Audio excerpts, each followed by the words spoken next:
सबसे कठिन सब्जेक्ट है। और सारे सब्जेक्ट आप कंप्लीट कर लोगे। मैथ में a+b का होल स्क्वायर लगा दिया तो सदैव सदैव के लिए दिमाग में फीड हो जाता। यहाँ पर यदि आप एग्रीकल्चर का कोई सब्जेक्ट 10 दिन उठा के नहीं देखा तो आपका पूरा जीरो पे आ जाओगे, ये बता दिया। इसीलिए सबसे कठिन हमारा कौन चीज है? एग्रीकल्चर। फिजिक्स में हमने सूत्र लगा दिया तो वही सूत्र लगेगा, कभी बदलेगा ही नहीं। इसलिए और सारे सब्जेक्ट हमारे क्या हैं? सरल हैं। एग्रीकल्चर हमारा सब्जेक्ट सबसे कठिन सब्जेक्ट।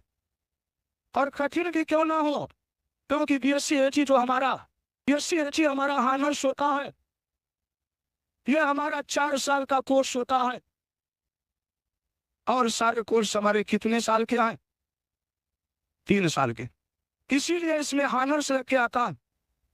या बायोमैथ का देखोगे वो 3 साल का कोर्स होता है,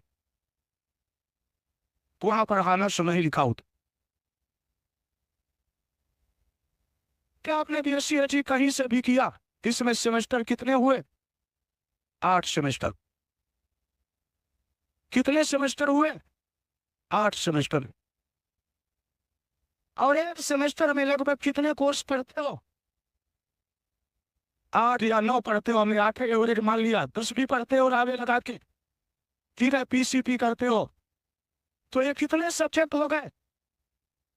64 सब्जेक्ट का आपके पास नॉलेज है एग्रीकल्चर। इसीलिए ऑलराउंडर सब्जेक्ट। पूर्ण ज्ञान तो किसी में नहीं होगा, लेकिन कुछ ना कुछ ज्ञान जरूर होगा। इसलिए एग्रीकल्चर वाला कहीं पर भी कोई मीटिंग हो, कहीं पर भी वो असफल नहीं होता। उसको सॉइल साइंस भी आता है, जेनेटिक्स एंड प्लांट ब्रीडिंग भी आता है, स्टैटिस्टिक्स की डिजाइनें भी आती हैं, इडियोलॉजी में C3 C4 प्लांट भी आते हैं। सारी चीजें उसको आती है या नहीं आती है?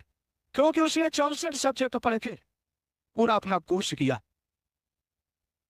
इसीलिए वो ऑलराउंडर बन जाता।